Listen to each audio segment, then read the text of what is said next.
ओम नमो भगवते वासुदेवाय। ओम नमो भगवते वासुदेवाय। ओम नमो भगवते वासुदेवाय। नारायणं नमस्कृतं नरं चैव नरोत्तमं देवीं सरस्वतीं व्यासं ततो जयम् उदीरये। नष्टप्रायेषु अभद्रेषु नित्यं भागवतं सेवया भगवती उत्तमं श्लोके भक्तिर्भवति नष्टकी।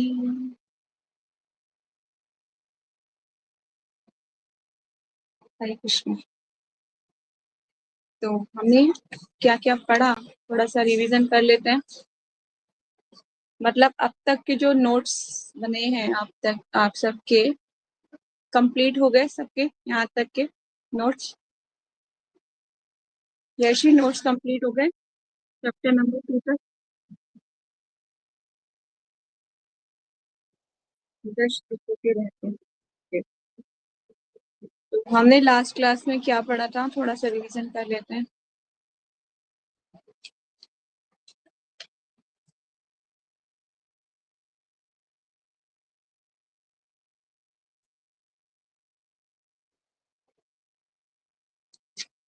जो अभी कन्वर्सेशन चल रही है, जो सूत गोस्वामी शनक आदि ऋषियों को ही बता रहे हैं, है ना। अभी उसी कन्वर्सेशन में आगे चल रहे हैं। तो उन्होंने बहुत कुछ बताया परमात्मा के बारे में, कि परमात्मा रूप भगवान के बारे में बता रहे हैं कि सब जगह व्याप्त है।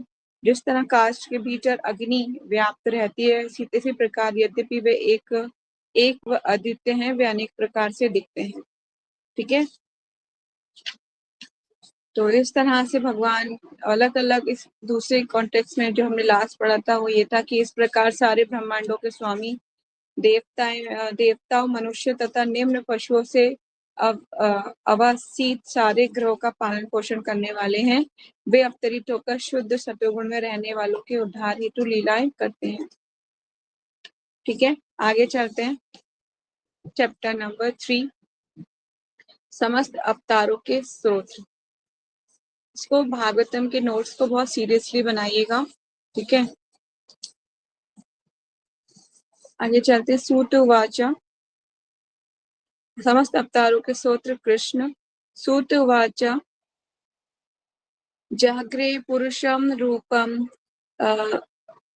भगवान् महत् आदिभिः सम्भूतं षोडश कलं आदो लोकासीक्षयः। सूत उवाच शब्दार्थ। सूत उवाच, सूत जी ने कहा, जागृह स्वीकार किया, पुरुषम पुरुष अवतार, रूप में पूर्ण अंश, रूपम रूप, भगवान भगवान, महत आदि भी भौतिक जगत के अवतारों से रहित सहित, संभूतम इस तरह उत्पन्न, षोडश कलम 16 मुख्य सिद्धांत, आदो प्रारंभ में लोक ब्रह्मांड से सुक्षय उत्पन्न करने के विचार से। सूजी ने कहा, सृष्टि के प्रारंभ में भगवान ने सर्वप्रथम विराट पुरुष अवतार के रूप में अपना विस्तार किया और भौतिक सृजन के लिए सारी सामग्री प्रकट की। इस प्रकार सर्वप्रथम भौतिक क्रिया के 16 तत्व उत्पन्न हुए। ये सब भौतिक ब्रह्मांड को उत्पन्न करने के लिए किया गया। बहुत अच्छा श्लोक है, बड़ा डीप फिलोसॉफिकल है। तात्पर्य, भगवत गीता का मत है कि भगवान कृष्ण अपने पूर्णांशों के विस्तार से इन भौतिक ब्रह्मांडों का पालन करते हैं। अतः ये पुरुष रूप उसी सिद्धांत की पुष्टि है। आदि भगवान वासुदेव या कृष्ण भगवान, जो राजा वसुदेव या राजा नंद के पुत्र के रूप में विख्यात हैं, समस्त ऐश्वर्यों, शक्तियों, ज्ञान यश, सौंदर्य, ज्ञान तथा वैराग्य से परिपूर्ण है। उनके ऐश्वर्यों का एक अंश निराकार ब्रह्म के रूप में प्रकट होता है, तो एक अंश परमात्मा के रूप में। उन्हें भगवान का ये पुरुष रूप भगवान का मूल परमात्मा स्वरूप है। भौतिक सृष्टि के 3 पुरुष होते हैं, अब आप थोड़ा सा ध्यान से जाएंगे कि भौतिक सृष्टि में 3 पुरुष होते हैं, और ये रूप जो कारणोदक्षाई विष्णु कहलाता है, वे तीनों में प्रथम है। अन्य रूप हैं गर्भोदक्षाई विष्णु तथा क्षीरोदक्षाई विष्णु, जिनके बारे में हम क्रमशः जानेंगे। इन कारणोदक्षाई विष्णु के रोमकूपों से असंख्य ब्रह्मांडों की उत्पत्ति होती है। ठीक है, जो कारणोदक्षाई विष्णु होते हैं, उनके शरीर के जो रोम होते हैं ना, रोम, उनसे करोड़ों ब्रह्मांडों की क्या होती है, उत्पत्ति। आपने एक प्लेनेटरी सिस्टम पढ़ा था, है ना, सीखा था। ऐसे अनेक प्लेनेटरी सिस्टम है। अभी समझ लीजिए कितनी बड़ी गैलेक्सी है, मतलब आपकी सोच से करोड़ों गुना ऊपर बड़ी है। ठीक है, ऐसे असंख्य ब्रह्मांड हैं, और उन असंख्य ब्रह्मांडों में अलग अलग जीव हैं। जैसे शास्त्रों में कहीं कहीं पुष्टि मिलती है ना, जब ब्रह्मा जी आए थे, भगवान ने जब उनका घमंड को चूर किया था, द्वारका में आए थे, तो अलग अलग मुखों वाले ब्रह्मा जी आए थे। कोई 1000 मुख वाले थे, कोई लाख मुख वाले थे, है ना, थे ना थे। तो इसी तरह से अलग अलग ब्रह्मांडों में अलग अलग ब्रह्मा है और अलग अलग टाइप के जीव है। तो असंख्य ये कहाँ से निकलते हैं, ये सारे ब्रह्मांड कारणोदक्षाई विष्णु से निकलते हैं। ठीक है, आप इसको हाईलाइट कर सकते हो अपनी नोटबुक में। इन कारणोदक्षाई विष्णु के रोमकूपों से असंख्य ब्रह्मांडों की उत्पत्ति होती है, और प्रत्येक ब्रह्मांड में भगवान गर्भोदक्षाई विष्णु के रूप में प्रवेश करते हैं। और प्रत्येक ब्रह्मांड में कैसे प्रवेश करते हैं भगवान? गर्भोदक्षाई विष्णु के रूप में। ठीक है, अब इनमें प्रवेश भी तो करेंगे भगवान, तभी तो ये मतलब ये उसी तरह से है जिस तरह से शरीर के अंदर आत्मा रहती है, इसमें भगवान प्रवेश करेंगे उसके अंदर। तो प्रत्येक ब्रह्मांड में भगवान गर्भोदक्षाई विष्णु के रूप में प्रवेश करते हैं। भगवत गीता में भी उल्लेख है कि भौतिक जगत निश्चित अवधि के लिए उत्पन्न किया जाता है और फिर विनष्ट कर दिया जाता है।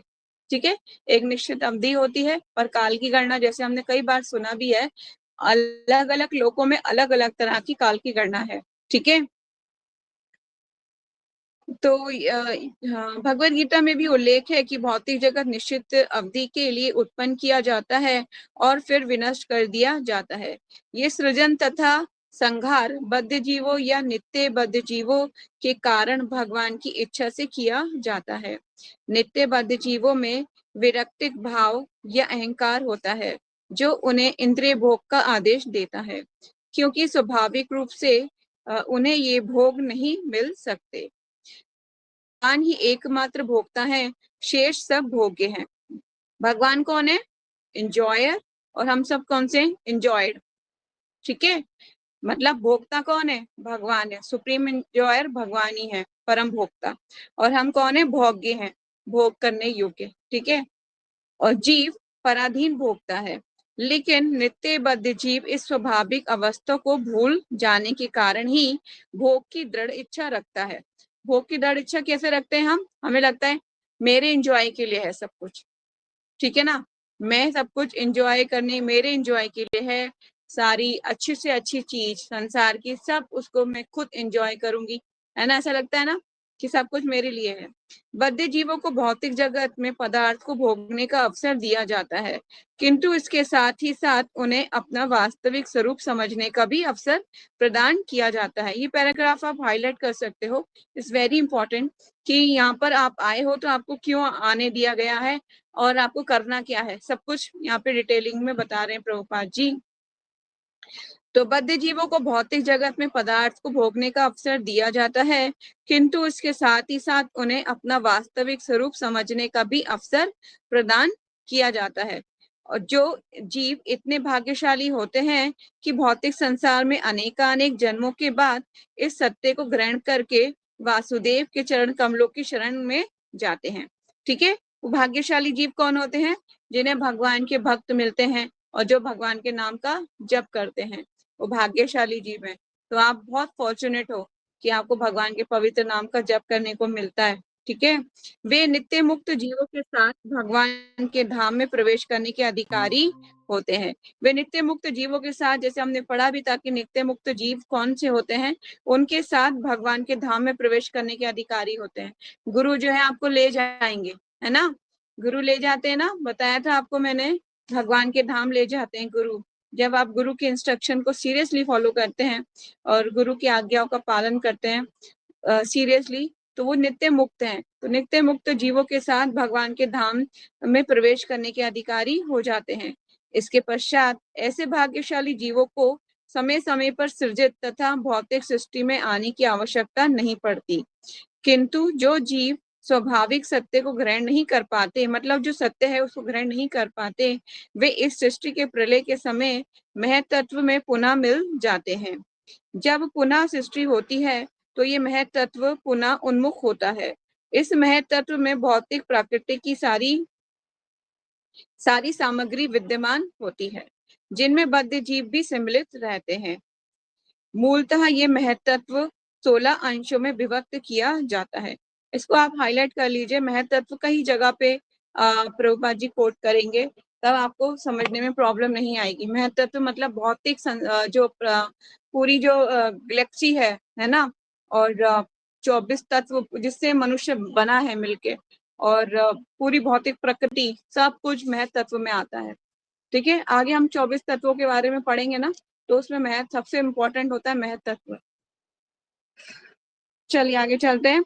मैं इस पैराग्राफ को एक बार और पढ़ देती हूँ। इस महतत्व में भौतिक प्रकृति की सारी सामग्री विद्यमान होती है, जिसमें बद्ध जीव भी सम्मिलित रहते हैं। मूलतः ये महतत्व 16 अंशों में विभक्त किया जाता है। ये 16 अंश कौन से हैं, इसको हाईलाइट कर लीजिए और नोट डाउन भी करना है। उसके आगे एनडी लिख लिया कीजिए, एनडी शॉर्ट फॉर्म है, नोट डाउन। ठीक है, तो 16 अंशों में विभक्त किया जाता है। ये है पंच स्थूल भौतिक तत्व, 11 कर्मेंद्रियां। ठीक है, ये स्वच्छ आकाश में बादल के समान होता है। आध्यात्मिक आकाश में ब्रह्म का तेज चतुराधिक फैला रहता है और समग्र मंडल दिव्य प्रकाश के ज्वलायमान रहता है। इस विस्तृत असीम आध्यात्मिक आकाश को किसी कोने में महतत्व एकत्रित होता है, और आकाश का जितना भाग महतत्व से ढका रहता है वे भौतिक आकाश कहलाता है। महतत्व का ये भाग संपूर्ण आध्यात्मिक आकाश का नगण्य अंश होता है। इस महतत्व के भीतर असंख्य ब्रह्मांड रहते हैं। ठीक है, ये सारे ब्रह्मांड कारणोदक्षाई विष्णु या महाविष्णु द्वारा भौतिक आकाश पर केवल दृष्टिपात करने से उत्पन्न होते हैं। ठीक है, भगवान दृष्टिपात करते हैं तो ये पृथ्वी सराचर ब्रह्मांड क्या होते हैं, वो गर्भस्थ हो जाते हैं, है ना। वेरी इंपॉर्टेंट पैराग्राफ महतत्व को समझने के लिए। आगे चलते हैं, श्लोक नंबर 2। यस्य आरम्भसि शयनस्य योग निद्रम विवस्तता नाभि विवस्तता नाभि हृदय अंबुजात असीत ब्रह्म विश्व सृजाम पतिः। शब्दार्थ, यस्य जिसके आरंभसी अंभसी जल में शयन से लेटे हुए योग निद्राम ध्यान में सोए हुए वित्तवंतः विस्तार करते हुए नाभि रूप भी हृदय सरोवर के अंबुजात कमल से असीत प्रकट हुआ ब्रह्मा जीवों के पितामह विश्व ब्रह्मांड का सुजाम शिल्पी पति स्वामी। पुरुष के एक अंश ब्रह्मांड के जल के भीतर लेटते हैं, जिनके शरीर के नाभि सरोवर से एक कमल नाल अंकुरित होता है, और इस नाल के ऊपर खिले कमल पुष्प से ब्रह्मांड के समस्त शिल्पियों के स्वामी ब्रह्मा प्रकट होते हैं। ठीक है, आपको डिटेलिंग में, जब हम चल रहे हैं कहाँ पर, अब हम धीरे धीरे जाएंगे भगवान को और डीप में समझने के लिए। तो जैसे जैसे हम आगे बढ़ेंगे ना, इसके बाद सेकंड कैंटो में पहुंचेंगे, तो आपको मतलब सारी गुत्थी खुल जाएगी दिमाग की, सारी आपको पता चल जाएगा who is the supreme personality. ओ मैं मतलब अब तक ये माता जी बताती थी तभी हम समझते थे, अब भागवतम खुद बोल रहा है, मतलब है ना, भगवान के दोनों चरण है ना, तो खुद आपको पता चल जाएगा।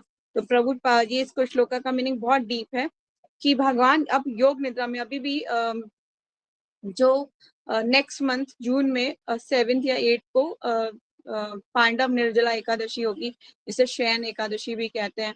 तो भगवान विष्णु योग निद्रा में सोएंगे, पर पृथ्वी के कालक्रम के हिसाब से नहीं, वहां के कालक्रम के हिसाब से कुछ सेकंड्स के लिए होता है वो, है ना। पर यहाँ पे हमें लगता है 6 महीने भगवान सो रहे हैं, है ना, 6 महीने के लिए सो रहे हैं। अच्छा, हमें तो सोने की परमिशन नहीं मिलती, हमें तो कम सोने को बोलती है माता जी, भगवान देखो कितना सोते हैं। लेकिन नहीं, आप अगर वहां की काल की गणना के अनुसार भगवान सिर्फ सेकंड्स के लिए एकदम रेस्ट करते हैं, बाकी तो नहीं, है ना। हमारी पृथ्वी की कैलकुलेशन मत पे उस पर ध्यान मत दीजिए, वहां की कैलकुलेशन पे ध्यान दीजिए, ठीक है। तो एक बार इसको और पढ़ लेते हैं। पुरुष के एक अंश ब्रह्मांड के जल के भीतर लेटते हैं, उनके शरीर के नाभि कमल से एक कमल नाल अंकुरित होता है और इस नाल के ऊपर खिले कमल पुष्प से ब्रह्मांड के समस्त शिल्पियों के स्वामी ब्रह्मा प्रकट होते हैं। ब्रह्मा जी कैसे प्रकट होते हैं? भगवान के नाभि कमल से प्रकट होते हैं, ठीक है। It's very important. तात्पर्य जगत गुरु शीला प्रभुपाद की जय। परम पुरुष कारण दक्षाई विष्णु है। प्रथम पुरुष कौन है? आप इसको चाहे नोट्स बना सकते हैं, एनडी लिख दीजिए। प्रथम पुरुष कारण दक्षाई विष्णु है, जिनकी त्वचा के जिनकी त्वचा के छिद्रों से असंख्य ब्रह्मांड उत्पन्न होते हैं। भगवान के जो रोम छिद्र होते हैं ना, उनसे असंख्य ब्रह्मांड उत्पन्न होते हैं। हमारे भी रोम छिद्र हैं, है ना, पर हमारे से क्या होता है? स्वेटिंग होती है, पसीना निकलता है। पर भगवान के रोम छिद्रों से क्या होता है? उनकी त्वचा के रोम छिद्रों से असंख्य ब्रह्मांड उत्पन्न होते हैं और ये पुरुष इन प्रत्येक ब्रह्मांडों में गर्भोदक्षाई विष्णु के रूप में प्रवेश कर जाते हैं। और ये जो ये फिर क्या होता है? भगवान जो है ये इन प्रत्येक ब्रह्मांडों में गर्भोदक्षाई, फिर वो भगवान अपने गर्भोदक्षाई रूप में इन ब्रह्मांडों में प्रवेश कर जाते हैं। मैं आपको कौन सी पिक्चर्स दिखाऊं जिसमें ऐसा है कि भगवान प्रकट हो रहे हैं? यस, में छोटी पिक्चर्स है मेरे ख्याल से, भागवतम की ही इस पे बनी हुई है पिक्चर बुक में। नीचे आप देखोगे एक गोला सा है, दिख रहा है गोला? या फिर मैं पिक्चर्स में आया हूँ तो मैं दिखाती हूँ आपको। आई थिंक ये पिक्चर में है, कहाँ मिलेगी? मैंने कहीं देखी भी थी।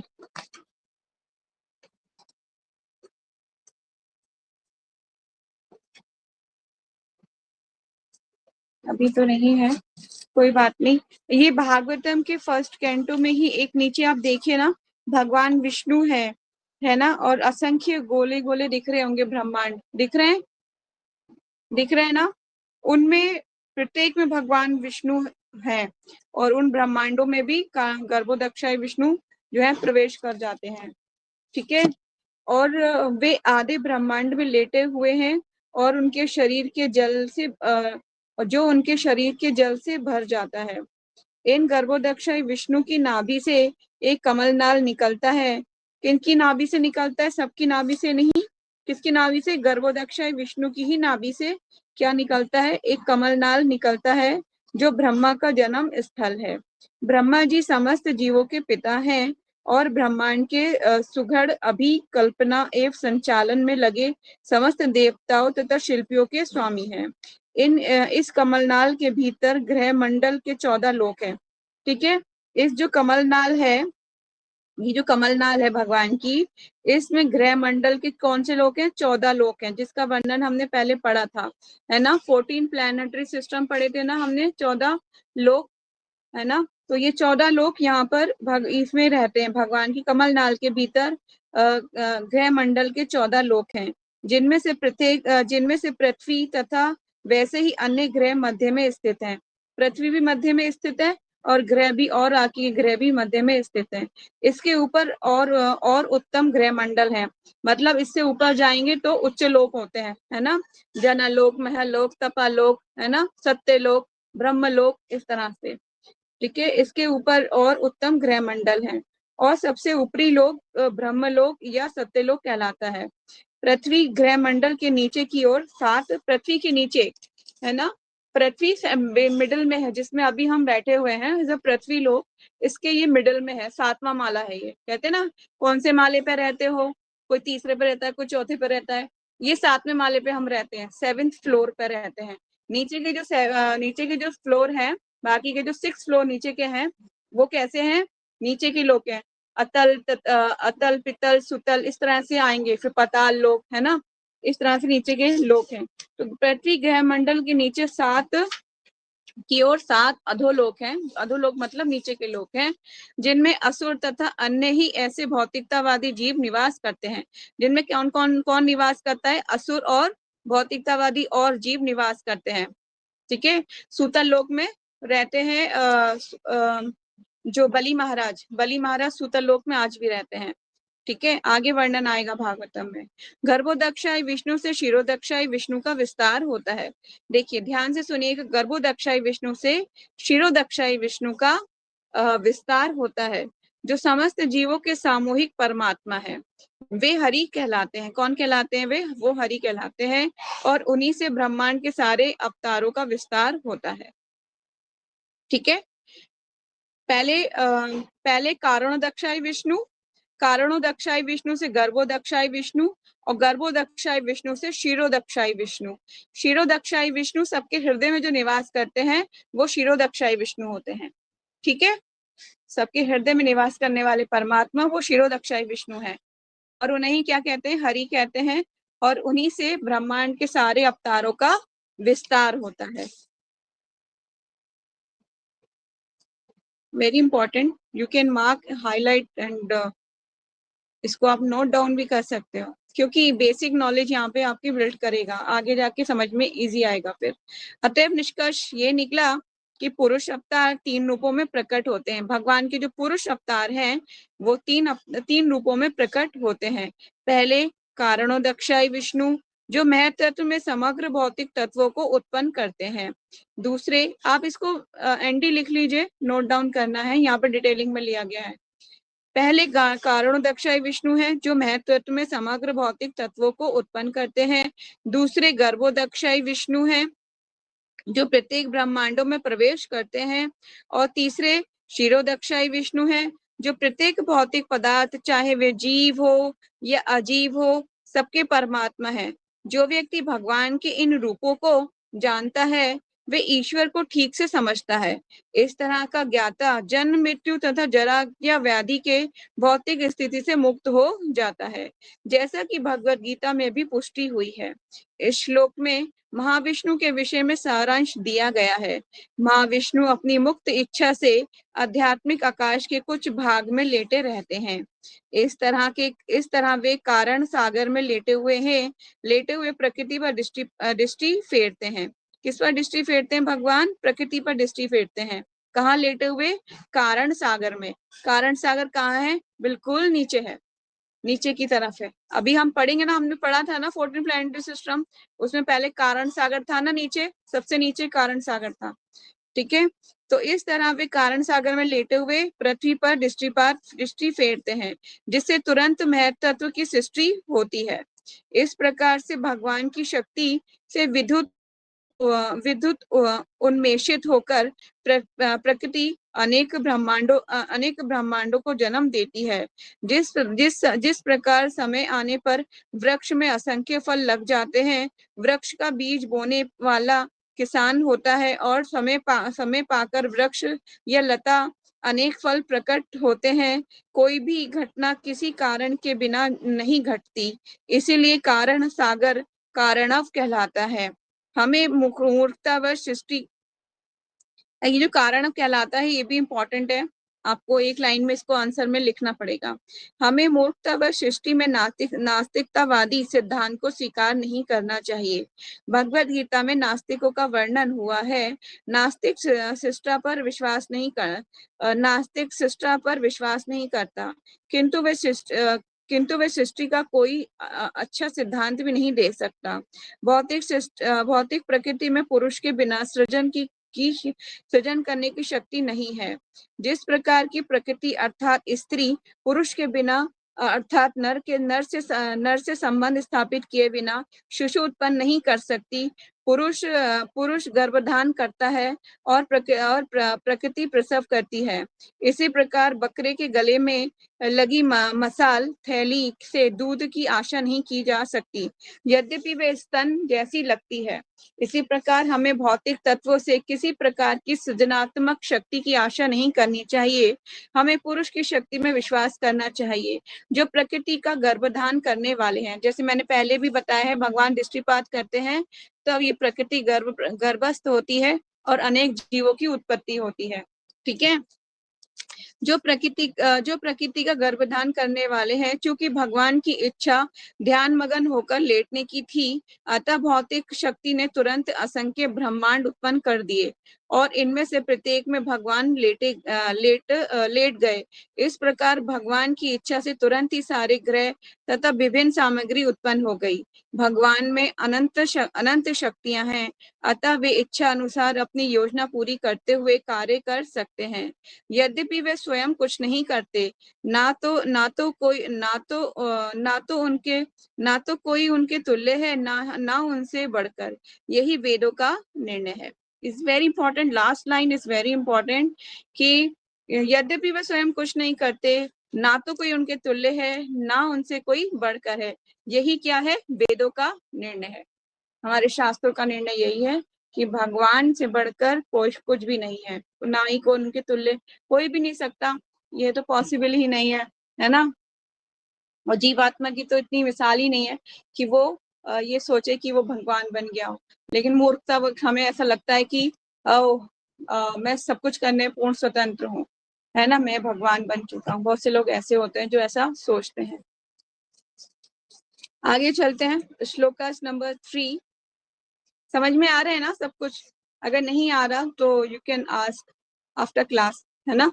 अपने डाउट्स को जहाँ पे मैं पढ़ रही हूँ, अगर नहीं समझ में आए जो, वहाँ पे क्वेश्चन मार्क कर सकते हैं, फिर क्लास के एंड में पूछ सकते हैं। चलिए थोड़ा सा और पढ़ लेते हैं, क्योंकि थोड़ा फिलोसफिकल है, इसलिए मुझे लगता है थोड़ा सा मुझे रुक रुक के ही पढ़ना चाहिए, क्योंकि आपको डाइजेस्ट भी तो करना है ना सारा कुछ। एकदम पढ़ोगे तो समझ में भी नहीं आएगा। चलिए आगे चलते हैं। यस्य अवयव संस्थाने कल्पिता लोका विस्तारम तत्वः भगवतम रूपम विशुद्धम सत्वम ऊर्जितम। शब्दार्थ: यस्य जिसका, अवयव भौतिक विस्तार, स्थाने में स्थित, कल्पिता कल्पित किया गया, लोका निवासियों के ग्रह, विस्तार विभिन्न, तत्व लेकिन वह है भगवत भगवान का, रूपम रूप, विशुद्धम शुद्ध, सत्वम अस्तित्व, ऊर्जितम सर्वश्रेष्ठ। ऐसा विश्वास किया जाता है कि समस्त ब्रह्मांड के ग्रह मंडल पुरुष के विराट शरीर में स्थित है, किंतु उन्हें सृजित भौतिक अवयवों से कोई सरोकार नहीं होता। उनका शरीर नित्य आध्यात्मिक अस्तित्व में है, जिसकी कोई तुलना नहीं है। जगत गुरु शीला प्रभुपाद की जय। तात्पर्य: परम सत्य के विराट रूप या विश्व रूप की धारणा विशेष रूप से नव दीक्षितों के लिए है, जो भगवान के दिव्य रूप के विषय में सोच सकने में असक्षम होते हैं। उनके लिए रूप का अर्थ इस भौतिक जगत में संबंध कोई वस्तु है। अतएव प्रारंभ में भगवान की शक्ति के विस्तार पर ध्यान एकाग्र करने के लिए ब्रह्मा की विरोधी कल्पना आवश्यक होती है। जैसा कि ऊपर कहा जा चुका है, भगवान महत्त्व के रूप में अपनी शक्ति का विस्तार करते हैं, जिसमें सभी भौतिक अवयव सम्मिलित रहते हैं। एक तरह से भगवान की शक्ति का विस्तार तथा स्वयं भगवान एक हैं, किंतु साथ ही साथ महत्त्व से भिन्न भी हैं। फलस्वरूप भगवान की शक्ति तथा भगवान एक ही साथ भिन्न तथा अभिन्न है। इस तरह विराट रूप की अवधारणा विशेष रूप से निर्विशेषवादियों के लिए भगवान के नित्य रूप से अभिन्न है। भगवान का नित्य रूप महत्त्व की सृष्टि से पहले से विद्यमान रहता है, और यहाँ पर इस बात पर बल दिया गया है कि भगवान का नित्य रूप प्रकृति के गुणों से परम आध्यात्मिक या दिव्य है। यही दिव्य रूप भगवान की अंतरंगा शक्ति से प्रकट होता है और अनेक अवतारों के रूप में उनका स्वरूप वैसे ही दिव्य गुण वाला बना रहता है जिसमें महत्त्व का किंचित स्पर्श तक नहीं होता। ठीक है, इज वेरी इंपॉर्टेंट। मैं एक बार समझा देती हूँ। जिस तरह से प्रधानमंत्री द्वारा बनाए गए अनेक रूल हैं, पता है ना आपको, पर प्रधानमंत्री पर कोई रूल लागू नहीं होता। जब वो निकलेंगे, रेड लाइट वगैरह है तो उनके लिए रेड लाइट के रूल्स लागू नहीं होंगे। ठीक है, उनकी गाड़ी स्मूथली जा सकती है। आप ऐसा नहीं बोलते कि प्रधानमंत्री, इनको भी तो रुकना चाहिए था, नहीं, उन पे लागू नहीं होते। सेकेंड एनालॉजीज हम दे सकते हैं कि पृथ्वी पे चलने वाले लोग है ना, उनके लिए सारे रूल्स एप्लीकेबल हैं। उनको रुकना है, उनको रेड लाइट देख के चलना है, सारे रूल्स एंड रेगुलेशंस फॉलो करने हैं अच्छे से। पर आकाश में उड़ने वाले प्लेन, उन पर कभी पृथ्वी के रूल लागू नहीं होंगे, है ना। ऐसा नहीं कि रेड लाइट हो गई, ये चला क्यों गया, ये मतलब ये जो एयर बेस है ये कैसे निकल गया, ये जो जहाज है कैसे निकल गया, यहाँ पे रेड लाइट थी, ये रुका क्यों नहीं। पृथ्वी के रूल्स जो है ऊपर लागू नहीं होंगे। इसी तरह से भगवान जो है, उन्होंने रूल्स बनाए हुए हैं, उन पर कोई रूल्स रेगुलेशंस लागू नहीं होती। इसलिए भगवान, इसलिए इसमें जो तत्व दिया गया है अचिंत्य भेदाभेद तत्व, पढ़ा भी होगा आपने कहीं पे, ये अचिंत्य भेदाभेद तत्व मतलब भगवान ने सब कुछ बनाया है पर भगवान फिर भी उसमें विद्यमान नहीं है, उसमें नहीं आते, उसके रूल्स एंड रेगुलेशंस में इंक्लूड नहीं होते। ठीक है, क्लियर है। नेक्स्ट में आगे चलते हैं, थोड़ा डीप में जाएगा भागवतम, फिलोसफिकल और डीप होएगा, अभी तो कुछ भी नहीं है, बहुत डीप में हम आगे जाएंगे इसमें। हरे कृष्णा। पश्यन्ति आदः रूपम अभद्रा चक्षुषा सहस्त्रपाद उरु भज अनन्य अद्भुतम सहस्त्र मधरम श्रवणम अक्षबी नसिकम सहस्त्र मौली मौली अंबार कुंडल उलसत, हाँ उलसत शब्दार्थ। पश्यन्ति देखते हैं, आधा आदि पुरुष का, रूपम रूप, आदबा पूर्ण, चक्षुषा आंखों से, सहस्त्र पाद हजारों पांव, उरु जंघाएं, भ्रज आनन हाथ तथा मुख, अधुभम आश्चर्यजनक, सहस्त्र हजारों, मृद शीर, श्रवण कान, अक्षी आंखें, नासिकम नाक, सहस्त्र हजारों, मौली मालाएं, अंबार वस्त्र, कुंडल कर्णाभूषण, उलसत चमकते हुए। मीनिंग इसका पढ़ लेते हैं। भक्तगण अपने विमल पूर्ण नेत्रों से उस पुरुष के दिव्य रूप का दर्शन करते हैं जिसके हजारों हजार पांव, जंघाएं, जंघाएं, भुजाएं तथा मुख हैं। उनके सब अद्वितीय हैं और सबके सब अद्वितीय हैं। उस शरीर में हजारों सिर, आंखें, कान तथा नाक होते हैं। वे हजारों मुकुटों तथा चमकते कुंडलों से अलंकित हैं और मालाओं से सजाए गए हैं। भगवान के बारे में बता रहे हैं कि उनका कितने विस्तार है ना। तात्पर्य, जगत गुरु शीला प्रभुपाद की जय। हम अपनी वर्तमान भौतिक इंद्रियों से भगवान को रंच मात्र भी नहीं देख पाते। हमारी वर्तमान इंद्रियों को भगवान की सेवा में प्रक्रिया द्वारा ठीक करने की आवश्यकता है। हाँ, तभी भगवान स्वयं हमें दर्शन देते हैं। भगवत गीता में पुष्टि की गई है कि शुद्ध भक्ति में सेवा द्वारा ही दिव्य रूप भगवान के दर्शन किए जा सकते हैं। इस तरह वेदों में भी पुष्टि हुई है कि केवल भक्ति ही मनुष्य को भगवान की ओर ले जा सकती है और केवल भक्ति से ही भगवान प्रकट होते हैं। ब्रह्म संहिता में भी कहा गया है कि भगवान सदैव उन भक्तों को देखते हैं जिनकी आंखों में भक्ति रूपी अंजन लगा रहता है। अतएव हमें भगवान के दिव्य रूप की जानकारी ऐसे व्यक्तियों से प्राप्त करनी होती है जिन्होंने भक्ति के अंजन से रंजित आंखों से उनका दर्शन किया है। इस भौतिक जगत में भी हम वस्तुओं को सदा अपनी आंखों से नहीं देखते।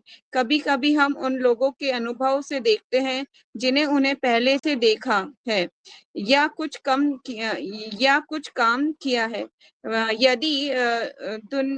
यदि दुन्यवी वस्तुओं के अनुभव अनुभव किए जाने की यही विधि है, तो फिर दिव्य विषयों में पूरी तरह लागू होती है। अतः वे केवल धैर्य तथा दृढ़ता से ही परम सत्य संबंधी दिव्य विषय तथा उनके विविध रूपों के संबंध में अनुभूति प्राप्त की जा सकती है। नव दीक्षितों के लिए वे रूपहीन है, किंतु दक्ष के लिए सेवक के रूप में वे दिव्य रूप में से नियुक्त होते हैं। मतलब बोल रहे हैं प्रभुपाद जी, जिनकी आंखों में प्रेम का अंजन लगा है, मतलब भगवान से प्रेम करते हैं और प्रेम रूपी काजल लगा है जिनकी, अंजन का मतलब होता है काजल लगा है, जिनकी आंखों में प्रेम रूपी काजल लगा है ना, वो भगवान को देख सकते हैं, है ना। मतलब जब आप भगवान से प्रेम करोगे तभी आप भगवान के स्वरूप को देख पाओगे, अदरवाइज आपको तो ये दिखेगा कि ये व्हाइट मार्बल है और ब्लैक मार्बल है, बस ऐसा ही दिखेगा। लेकिन अगर प्रेम करोगे ना भगवान से, तो भगवान दिखाई देंगे, एक्चुअल में भगवान दिखाई देंगे विग्रह में। तो कहने का मतलब ये कि प्रेम सबसे इम्पोर्टेंट है। भगवान से प्रेम रूपी जब हम सेवा करेंगे तो भगवान रेसिप्रोकेट बात भी करते हैं भगवान, है ना।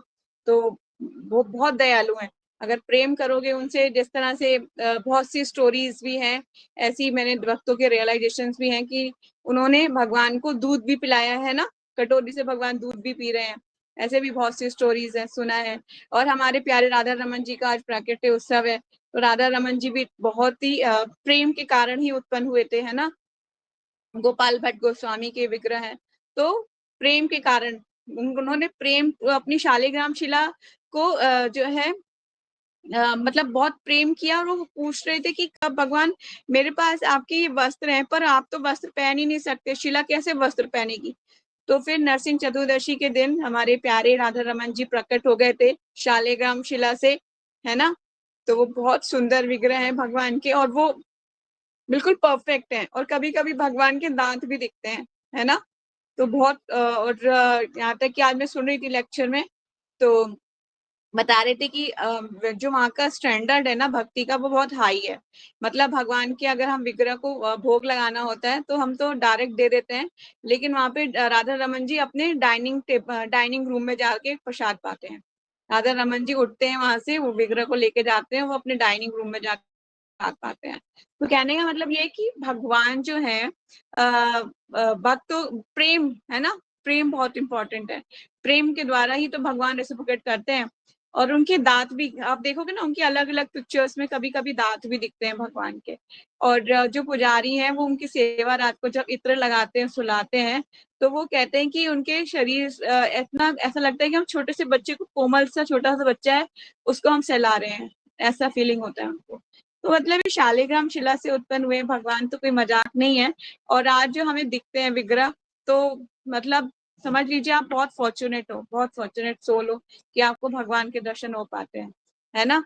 तो इसीलिए जब प्रेम करेंगे ना, प्रेम रूपी अंजन लगा रहेगा, तो भगवान हमारे साथ हमें दिखाई भी देंगे और सुनाई भी देंगे, भगवान बोलेंगे भी, बातचीत भी करेंगे आपसे। ठीक है। तो हमारे पास अभी 8 मिनट हैं, एक श्लोक का और ले लेते हैं, फिर क्वेश्चन आंसर करेंगे। हरे कृष्ण। एतत् नाना अवतारणं निधानं बीजम् अव्ययं यस्य अंशम् अंशेन सृजन्ते देव त्रयस्कं नरः अदय। एतत् ये रूप नाना अनेक अवतारणम् अवतारों का निधनम स्तोत्र बीजम बीज अवयम अविनाशी यस्य जिसका अंश पूर्ण अंश अंशेन भिवांश से सृजनते उत्पन्न होते हैं देव देवता त्रियस्कम पुरुष नर आदि मनुष्य इत्यादि। ये रूप पुरुष का दिव्य दिव्य प्राकृत्य ब्रह्मांड के भीतर नाना अवतारों का स्रोत तथा अविनाशी बीज है। इस रूप के कणों तथा अंशों से देवता मनुष्य इत्यादि विभिन्न जीव उत्पन्न होते हैं। तात्पर्य जगत गुरु शीला प्रभुपाद की जय। महत तत्व में असंख्य ब्रह्मांडों की सृष्टि करने के बाद ये बहुत बड़ा जाएगा हमारा ये रिपोर्ट। ये पुरुष इन ब्रह्मांडों में प्रत्येक में द्वितीय पुरुष गर्भोदक्षाय विष्णु के रूप में प्रविष्ट होते हैं। ठीक है। मतलब जितने ब्रह्मांड हैं उनमें जो है गर्भोदक्षाय विष्णु प्रवेश कर जाते हैं। जहां पर जब उन्होंने देखा कि ब्रह्मांड भर में अंधकार ही अंधकार तथा अवकाश है, विश्राम के लिए कहीं भी कोई आश्रय नहीं है, तब उन्होंने अपने पसीने से जल से आधे ब्रह्मांड को भर दिया और स्वयं उसी जल में लेट गए। ये जल गर्भोदक कहलाता है। क्या कहलाता है ये? गर्भोदक। हम देखिएगा 14 प्लैनेटरी सिस्टम में गर्भोदक सागर भी आता है, कारणव सागर भी आता है, गर्भोदक सागर भी आता है। ठीक है। जब उनकी नाभि से कमलनाल अंकुरित हुई और उस फल की पंखुड़ियों पर ब्रह्मांड के प्रमुख शिल्पी ब्रह्मा का जन्म हुआ। ब्रह्मा ब्रह्मांड के शिल्पी होते हुए और भगवान ने विष्णु के रूप में इस ब्रह्मांड के पालन का भार अपने ऊपर ले लिया। किसका भार ले लिया भगवान ने? पालन करने का। मतलब भगवान प्रिजर्वर है, पालन करते हैं। पालन करना ही सबसे कठिन कार्य है। क्रिएट करना बहुत आसान है, डिस्ट्रॉय कर देना और भी आसान है, पर पालन करना है ना, कितना डिफिकल्ट है। सारी जरूरतों को पूरा करना, खाने के लिए सोचना, जल है या नहीं है, क्या क्या सामग्री चाहिए, सब कुछ पालन करना इज मच डिफिकल्ट। ब्रह्मा की उत्पत्ति प्रकृति के रजोगुण से हुई और विष्णु सतोगुण के स्वामी बने। ब्रह्मा की उत्पत्ति कैसे हुई है? रजोगुण से हुई है। ठीक है। और विष्णु सतोगुण के स्वामी बने हैं। आप इसे एनडी लिख सकते हो। छोटे छोटे नोट्स बहुत काम आएंगे। विष्णु समस्त गुणों से परे होने के कारण भौतिक प्रभाव से सदा अलग रहते हैं। उनकी व्याख्या पहले की जा चुकी है। ब्रह्मा से रुद्र, देखिए यहाँ पर भगवान शिव की बात हो रही है कि कैसे आए, है ना। ब्रह्मा से रुद्र शिव उत्पन्न हुए जो तमोगुण के स्वामी हैं। ठीक है। ब्रह्मा जी से शिव जी की उत्पत्ति हुई है। वे भगवान की इच्छा से संपूर्ण सृष्टि का संहार करते हैं। शिव जी का कार्य क्या है? डिस्ट्रॉय कर देना। अतएव ये तीनों ब्रह्मा, विष्णु तथा शिव गर्भोदक्षाय विष्णु के ही अवतार हैं। किसके अवतार हैं? गर्भोदक्षाय विष्णु के अवतार हैं। कौन? ब्रह्मा, विष्णु और शिव जी गर्भोदक्षाय विष्णु के ही अवतार हैं। ब्रह्मा से दक्ष, ब्रह्मा से कौन कौन आया? ब्रह्मा जी से समझ लीजिए ब्रह्मा जी की कौन जनरेशन कैसी है। ब्रह्मा से दक्ष, मरीचि, मनु इत्यादि अनेक देवता अवतरित हुए, जिन्होंने ब्रह्मांड के जीवों का जनन किया। वेदों में इन गर्भोदक्षाय विष्णु की स्तुति गर्भस्तुति के स्तोत्रों के रूप में की जाती है, जिनका प्रारंभ हजारों शीर्षों आदि वाले भगवान के वर्णन से होता है। गर्भोदक्षाय विष्णु ब्रह्मांड के स्वामी हैं और यद्यपि वे इस ब्रह्मांड के भीतर शयन करते प्रतीत होते हैं, किंतु वे सदैव दिव्य हैं। इसकी भी व्याख्या की जा चुकी है। अब कुछ गैलेक्सी देखी होगी आपने। गैलेक्सी के आप पिक्चर्स अगर देखो, बहुत सारी गैलेक्सीज दिखेंगी ऊपर, है ना।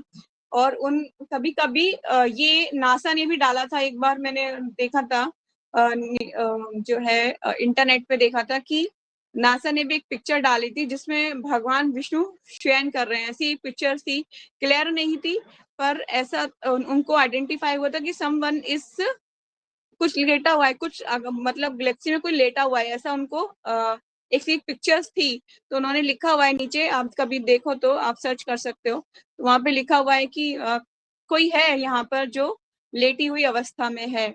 अब वो नहीं आइडेंटिफाई कर पाए क्योंकि साइंटिस्ट इतनी जल्दी विश्वास नहीं करते हैं, और शास्त्रों ने पहले ही बता दिया कि वो वहां पर शयन करते हैं। ठीक है।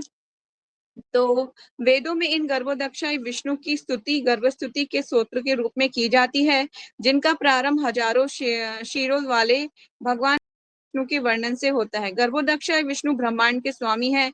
यद्यपि वे इस ब्रह्मांड के भीतर शयन करते प्रतीत होते हैं, किंतु वे सदैव दिव्य हैं। इसकी भी व्याख्या की जा चुकी है। विष्णु, जो कि गर्भोदक्षाय विष्णु के पूर्ण अंश हैं, विश्व भर के जीवों के परमात्मा हैं और वे ब्रह्मांड के पालनकर्ता या क्षीरोदक्षाय विष्णु कहलाते हैं। ठीक है। इस प्रकार मूल पुरुष के तीन रूप में जाने जाते हैं। इस ब्रह्मांड के भीतर जितने भी अवतार हैं, वे इस क्षीरोदक्षाय विष्णु से उद्भूत होते हैं। जितने भी अवतार हैं वो कैसे आएंगे? क्षीरोदक्षाय विष्णु से आते हैं। ठीक है। विभिन्न युगों में विभिन्न असंख्य अवतार होते रहते हैं, किंतु इनमें से कुछ अत्यंत प्रमुख हैं। कौन से अवतार होते हैं भगवान के? आप इसको एनडी लिखिए। ये भगवान के कुछ अवतार हैं जिनका वर्णन यहाँ पर हुआ है। ठीक है। कौन से अवतार हैं? दियस्य, मत्स्य, कूर्म, वराह, राम, नरसिंह, वामन तथा और अनेक दूसरे अवतार। ये अवतार लीला अवतार कहलाते हैं। कौन से अवतार कहलाते हैं? ये लीला अवतार, मतलब भगवान ये लीलाएं करते हैं। ठीक है। इसके अतिरिक्त गुणा अवतार भी हैं। गुणा अवतार कौन से होते हैं? गुणा अवतार है या तो ब्रह्मा, विष्णु तथा शिव या रुद्र, जो प्रकृति के विभिन्न गुणों के लिए उत्तरदायित्व है। प्रकृति के जो विभिन्न गुण होते हैं उनके लिए उत्तरदायित्व है। कौन कौन से? ब्रह्मा, विष्णु तथा शिव या रुद्र, जो प्रकृति के विभिन्न गुणों के लिए उत्तरदायी है। ठीक है, ये गुणा अवतार हो गए। अभी यहाँ पे कितने अवतार पढ़े हमने? पुरुष अवतार। पुरुष अवतार 3 होते हैं। कौन कौन से होते हैं? गर्भोदक्षाई विष्णु, शिरोदक्षाई विष्णु, और कौन से हो गए? पहले नहीं, पहले कारण सागर में कारण दक्षाई विष्णु, गर्भोदक्षाई विष्णु और शिरोदक्षाई विष्णु। ठीक है, उसके बाद ये पुरुष अवतार है। उस पुरुष अवतार के बाद हमने पढ़े गुणा जो है लीला अवतार भगवान के। हाँ, फिर हमने दूसरे असंख्य अवतार पढ़े भगवान के, जिसमें हमने लीला अवतार पढ़े, है ना। लीला अवतार कौन कौन से हैं? मत्स्य, कूर्म, वरा, राम, नरसिंह, वामन, ये लीला अवतार है। इसके बाद गुणा अवतार कौन कौन से हैं? भगवान के गुणा अवतार भी होते हैं। कौन से हैं गुणा अवतार? ब्रह्मा, विष्णु तथा शिव तथा रुद्र, जो प्रकृति के विभिन्न गुणों के लिए उत्तरदायित्व है। ठीक है, क्लियर है? कोई डाउट यहाँ तक? आगे चलते हैं, बस थोड़ा सा और रह गया, इस पैराग्राफ को कंप्लीट कर लेते हैं। 9 बज चुके हैं। भगवान विष्णु परमेश्वर से अभिन्न है। शिवजी परमेश्वर तथा जीवों की बीच की स्थिति में है, और ब्रह्मा सदैव जीव उत्पन्न होते हैं, जो सर्वोच्च पुण्यात्मा जीव या भगवत भक्त हैं। भगवान द्वारा इनकी सृष्टि करने की शक्ति प्रदान की जाती है, और वे ब्रह्मा कहलाते हैं। भगवान ने ही इनको शक्ति दी है कि जीवों को प्रकट कर सकें। उनकी शक्ति सूर्य जैसी है, जो कि मणि माणिक्यों द्वारा प्रतिबंधित होती रहती है। जब ब्रह्मा का स्थान ग्रहण करने के लायक कोई जीव नहीं होता, तो भगवान स्वयं ब्रह्मा बनकर इस कार्यभार का ग्रहण करते हैं। ठीक है, जब कोई जीव नहीं ऐसा दिखता कि वो मतलब इस पोजीशन को संभाल सके, तो भगवान स्वयं इसका कार्यभार ब्रह्मा बन के करते हैं। ठीक है, यहाँ पे प्रभुपाद जी को जो वाणी है ये ऑथेंटिक है, आप इस पे कोई डाउट मत कीजिएगा। शिव जी कोई सामान्य जीव नहीं है, वे भगवान के पूर्णांश हैं, लेकिन भौतिक प्रकृति के प्रत्यक्ष संसर्ग में रहने के कारण उन्हें विष्णु जैसा दिव्य स्थान प्राप्त नहीं है। इसमें दूध तथा दही जैसा अंतर है। प्रभुपाद जी ऑनोलॉजी दे रहे हैं, जिसमें दूध तथा दही जैसा अंतर है। यूं तो दही दूध का ही है, फिर भी वे दूध के स्थान पर उपयोग में नहीं लाया जा सकता। जिस तरह से दूध से दही बन सकता है, लेकिन दही से दूध नहीं बन सकता। आप जो है दही से दूध बना सकता है कोई जना? पॉसिबल ही नहीं है।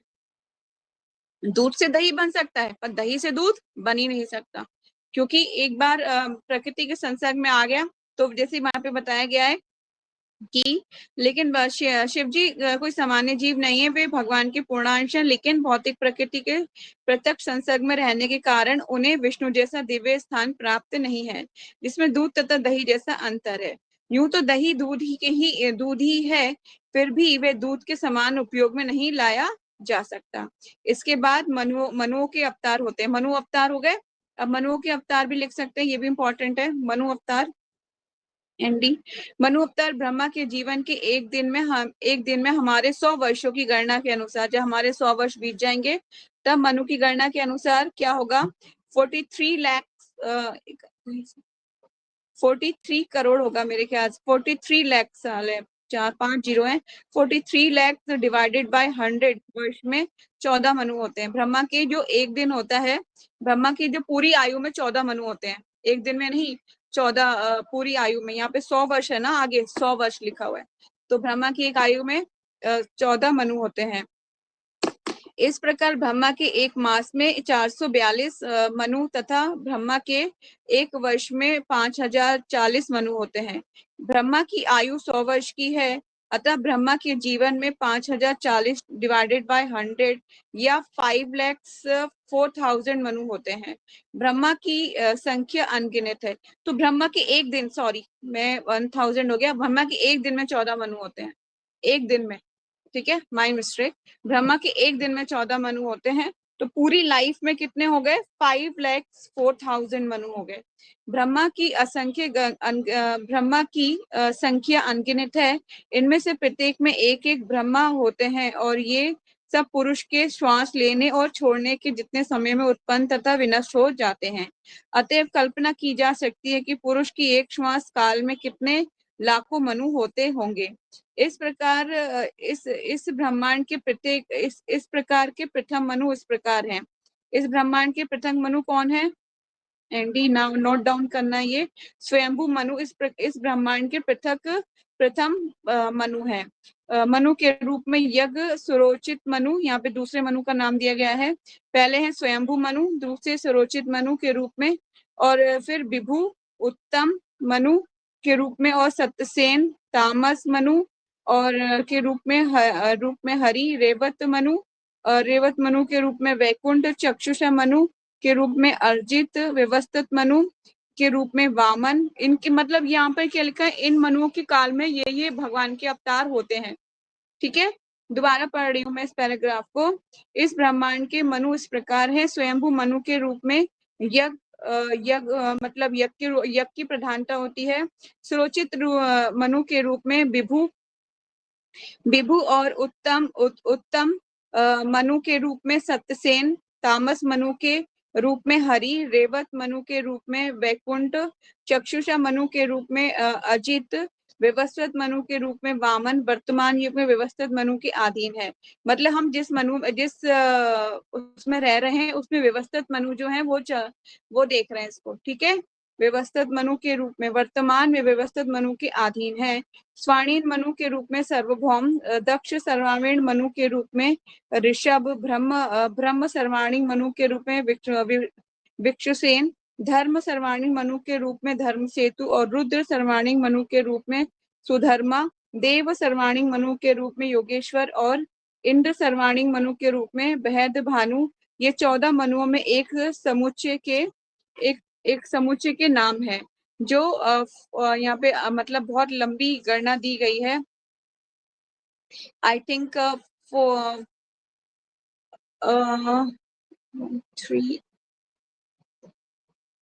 430 करोड़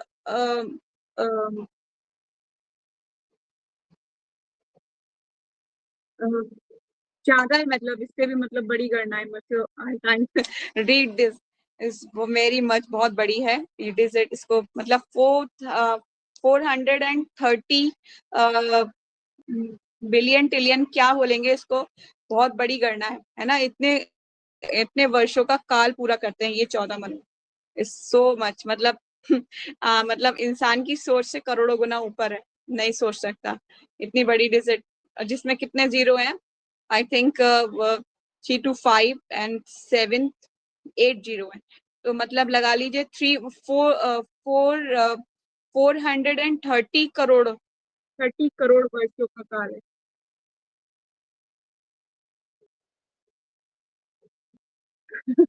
मतलब काउंट करने में थोड़ी डिफिकल्टी होगी, है ना। फिर युगा अवतार, अब फिर आ जाइए युगा अवतार। कितने अवतार है, बाप रे, आप लिखते लिखते थक जाओगे। युगा अवतार भी होते हैं, जो युगों के नाम है। कौन कौन से युग होते हैं? जो युगों में अवतरित होते हैं। मैंने नोट डाउन कराया भी था शायद आपको, अब डिटेलिंग है यहाँ पर, नोट्स बनाइएगा इसका। फिर युगा अवतार भी होते हैं, युगों के नाम है सतयुग, त्रेता युग, द्वापर युग तथा कलयुग। प्रत्येक युग के अवतारों के रंग भी भिन्न होते हैं। ठीक है, ये रंग है श्वेत, सतयुग में श्वेत, लाल, काला तथा पीला।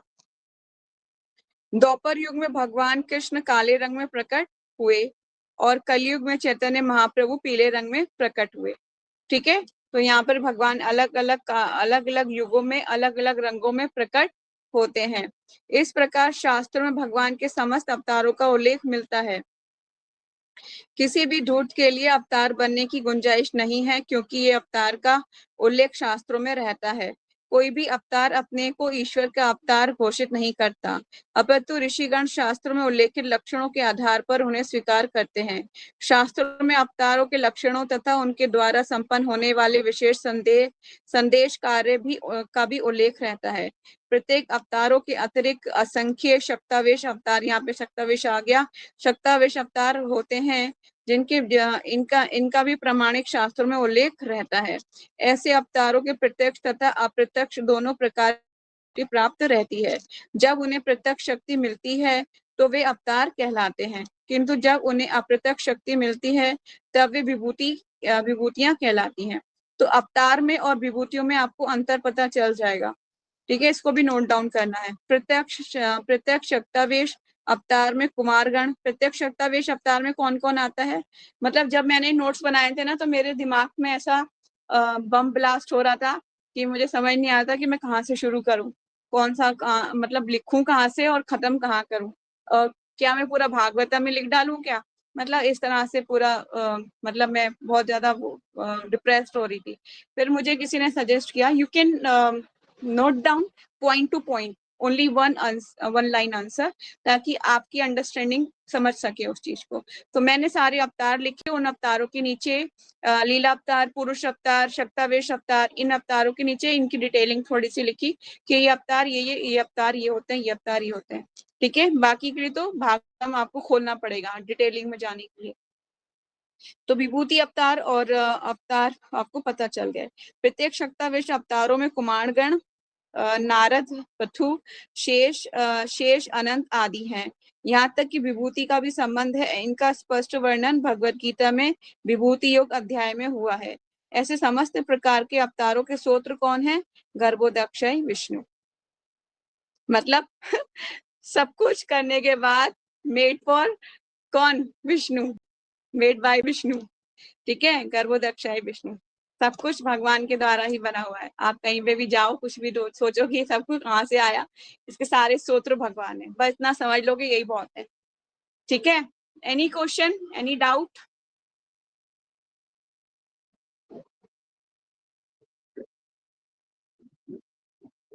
थोड़ा सा जोर से बोलिए, जोर से बोलिए, आवाज नहीं आ रही, आवाज नहीं आ रही, जोर से बोलो जयश्री। हाँ हाँ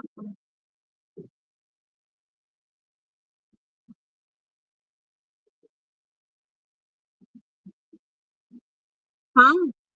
जैसे जैसे विष्णु है वैसे वैसे भगवान, मतलब लक्ष्मी भी वैसी ही है ना। जैसे भगवान ने विस्तार कर लिया, लक्ष्मी जी ने भी विस्तार कर लिया। लेकिन बस ये है कि भगवान जो है जब भगवान कारण सागर में लेटे हुए हैं तो लक्ष्मी जी वहां पे उनका पाठ सेवन कर रही हैं। अभी भगवान जैसे जैसे विष्णु अवतार है ना, वो अपने अपने कार्य में व्यस्त हैं, तो वो अपना कार्य कर रहे हैं। पर जब भगवान एक रूप हो जाते हैं तो लक्ष्मी रूप, जैसे आपने देखा भी होगा हमारे ऑडिटोरियम में जो पिक्चर है, लक्ष्मी पाठ सेवन का कार्य कर रही हैं, तो वो फिर भगवान वहां पर रिलैक्स करते हैं। सारा कार्य होने के बाद ऑफिस में पिताजी क्या करते हैं, ज्यादा कार्य हो जाता है, घर पे आकर रिलैक्स करते हैं ना, उसी तरह से भगवान भी। और वैसे भी शास्त्र बोलते हैं कि असंख्य लक्ष्मियां भगवान की सेवा में रत हैं, तो उसमें कोई डाउट नहीं रहना चाहिए। ठीक है, लेकिन अभी कार्य कर रहे हैं ना भगवान, आप देखो ना, गर्भोदक्षाय विष्णु के रूप में कार्य कर रहे हैं, क्षीरोदक्षाय विष्णु के रूप में कार्य कर रहे हैं, है ना। और महाविष्णु जो है, सिर्फ महाविष्णु जो है कारण ऑफ सागर में लेटे हुए हैं और लक्ष्मी जी पाद सेवन कर रही हैं। तो पहले काम के टाइम पे तो मम्मियां नहीं आती ना आगे, मम्मियां तो पीछे रहती है ना, इसी तरह से।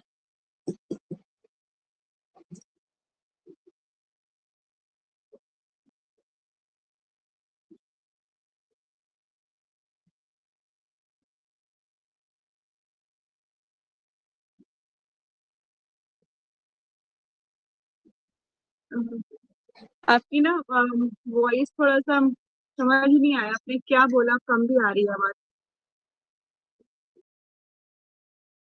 हाँ थोड़ी आई, अब तेज आई। बिल्कुल चली गई। नीचे करते तो आती है, फिर बोलते हो ना तो आवाज चली जाती है। या तो वहां पे साउंड ज्यादा है,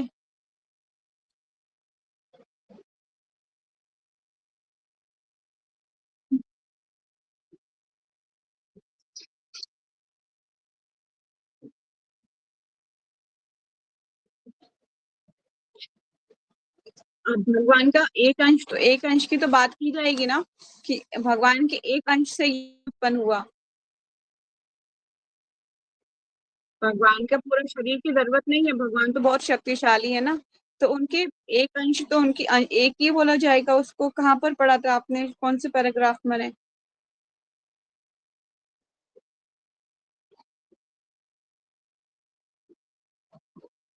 अच्छा।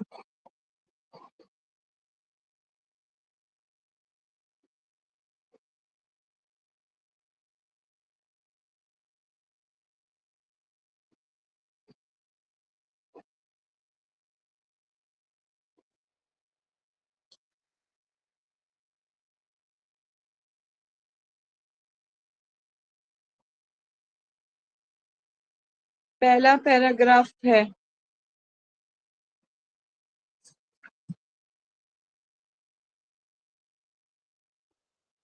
पहले पैराग्राफ में तो मुझे नहीं मिल रहा।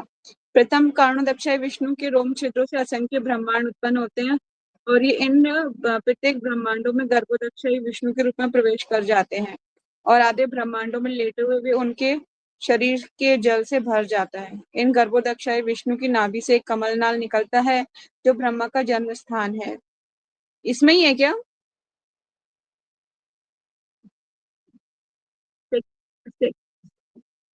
चैप्टर 3 का सेकंड पढ़ रही हूँ मैं, इसमें तो नहीं है।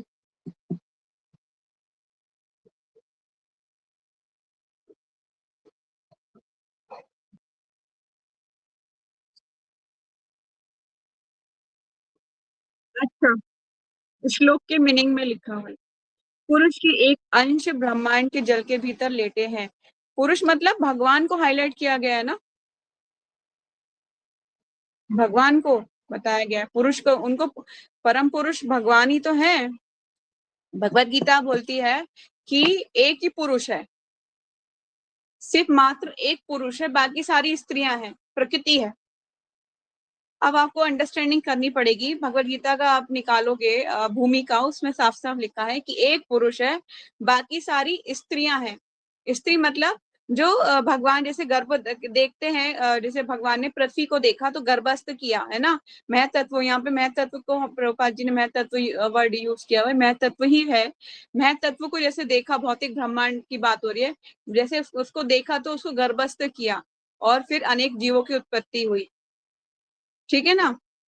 इसी तरह से ये बहुत डीप नॉलेज है कि एक ही पुरुष है, बाकी सारी स्त्रियां हैं, मतलब सारी जीवात्मा है, किसी किसी को उत्पन्न कर रही है ना, देख रही है, उत्पन्न कर रही है, प्रकृति कहा गया उनको, प्रकृति है ये भगवान की।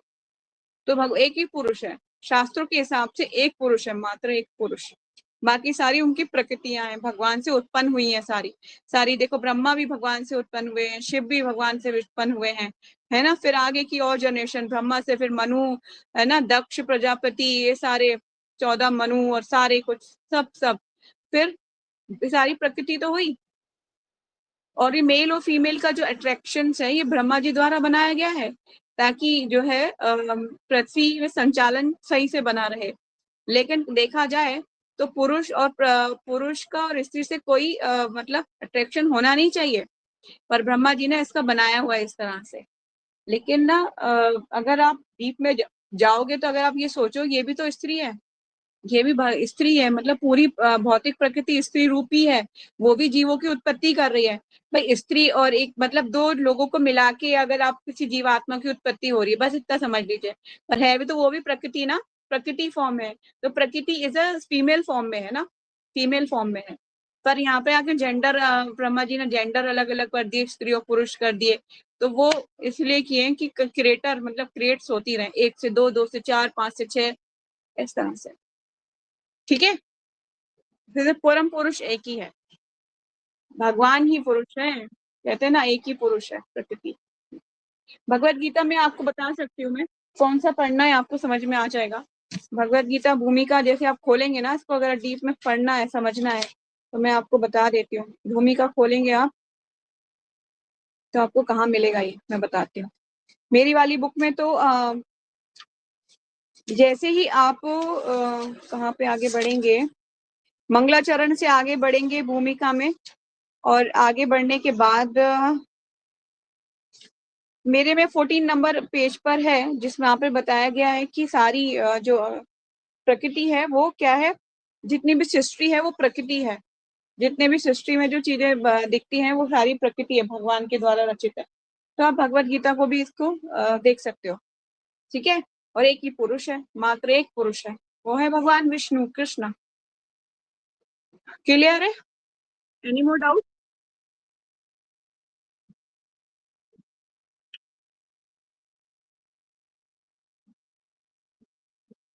कारण दक्षाई विष्णु ही महाविष्णु है, ये समझ लो।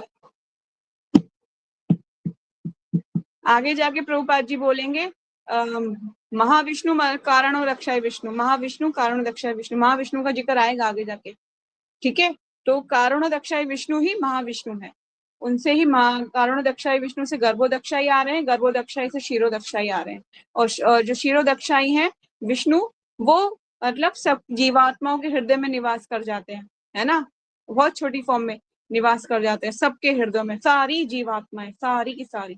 भगवान कभी किसी को अकेला नहीं छोड़ते, इतने दयालु है भगवान के। ठीक है। क्लियर है? अब डीप नॉलेज है, फिलोसफिकल है, भागवतम बहुत डीप है। लेकिन अगर एक बार समझ में आ गया ना, तो आपको कभी कोई डाउट नहीं रह जाएगा भगवान के ऊपर कि हाँ सच में भोग खाते हैं कि नहीं खाते हैं, है कौन ये, है ना। अपने भगवान, अपने जो हमारे प्रिय भगवान है उनके बारे में जानना चाहिए ना, अपने पिता के बारे में। हमारे पिताजी कौन है, क्या करते हैं, कहाँ से आए, उनके और पिता कौन है, सब कुछ जानना चाहिए ना।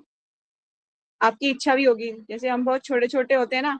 जब मैं छोटी थी तो मैं अपने पापा से क्वेश्चन किया करती थी, पापा दादाजी का क्या नाम था, वो क्या करते थे, कैसे आपने पढ़ाई किया। सब कुछ जानने की इच्छा होती है, आपकी भी हुई होगी कि जानने की इच्छा की बताइए कौन, कैसे आपने पढ़ाई किया, कौन थे, क्या काम करते थे, सब कुछ।